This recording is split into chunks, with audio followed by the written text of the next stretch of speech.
Hi, I'm Jody Worrell. Today we'll learn a guitar lick in the style of the great Robert Cray. We'll try and emulate his clean sound and expressive playing style. Let's start by taking a close look at that lick. 1, 2.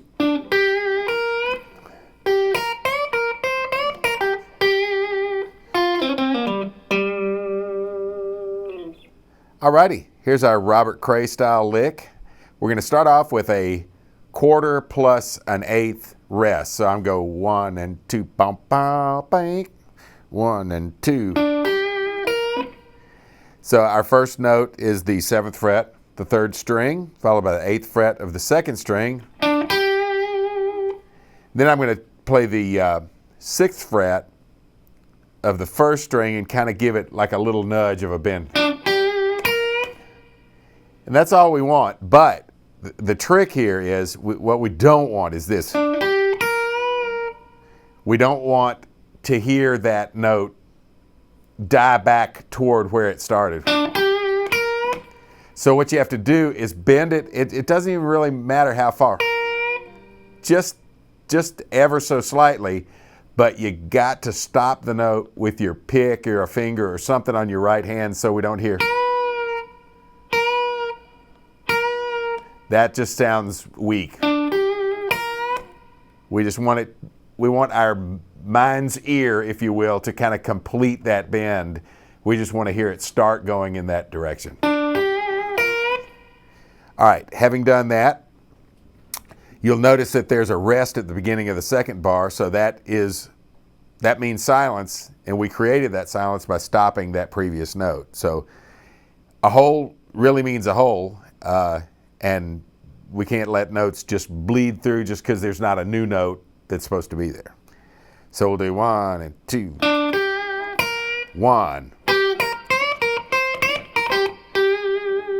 All right, so that part, after our 1 pulse, our 1 quarter note rest, we're going to play that 8th fret note again on the 2nd string, 6th fret 1st string. Now I'm going to play the 8th fret on the 1st string. I'm going to bend it all the way to the 10th. And again, we're going to kill that note at the top because the next note is the 6th fret again. We don't want that sound. So since we're bending a note, we can't make it stop with our left hand like a normal note. You can do that, but bent, you'd have to let it flop out like that, and that's a hard move, and it makes a noise. We want that. And I'm killing it with my pick, unbending it, and playing the 6th fret.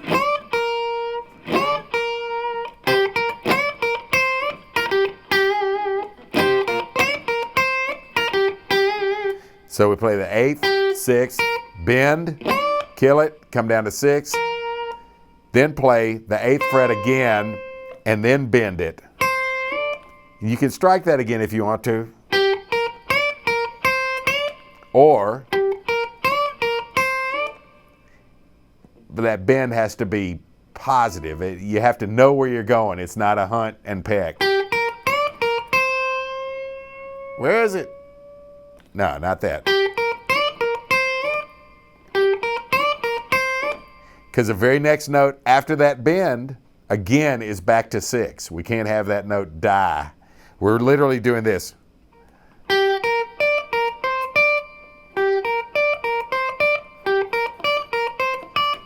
That's exaggerated. Okay, then we're going to play the 6th fret again. We're in this little box. Robert likes to play in his little blues box, as most of the blues players do, me included. We'll play. Notice how that's a 16th note on the 6th fret, then a little 8th note on the 8th fret. But there is a little rest in there. And then we've got another little rest that gives us time to move to our new position. Then I'm going to jump down here, play the 6th fret on the 2nd string, but this time with my 4th finger. Then I'm going to play 6 to 5.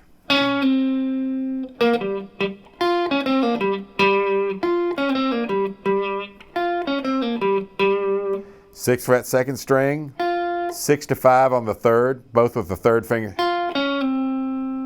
Third fret third, first finger, you're right there. And then I'm going to hit the 5th fret on the 4th string once, short, little 16th note, then a little 16th rest, and then I'm going to play that note for real and let it hang.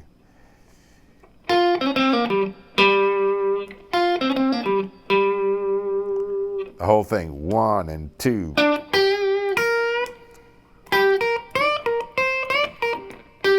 Oops. Again, 1, 2.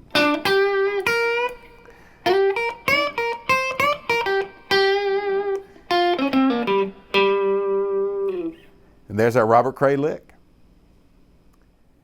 Now we're going to trade the lick back and forth. I'll play first, leave a space after me for you to play, and we'll each end up playing it 3 times.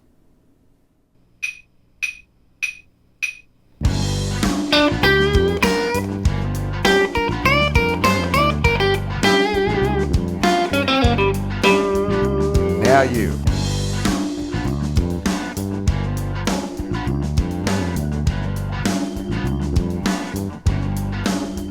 Again.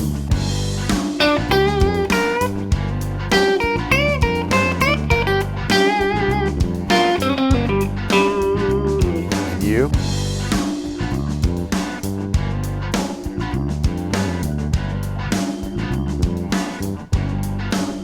Last one.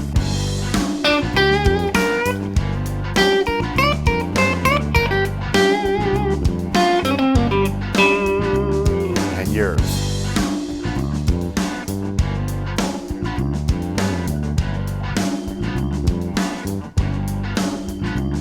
Okay. Work hard on that trading part till you can get it all 3 times. Check out my other blues solo lessons to learn even more. I'm Jody Worrell, and I'll see you next time.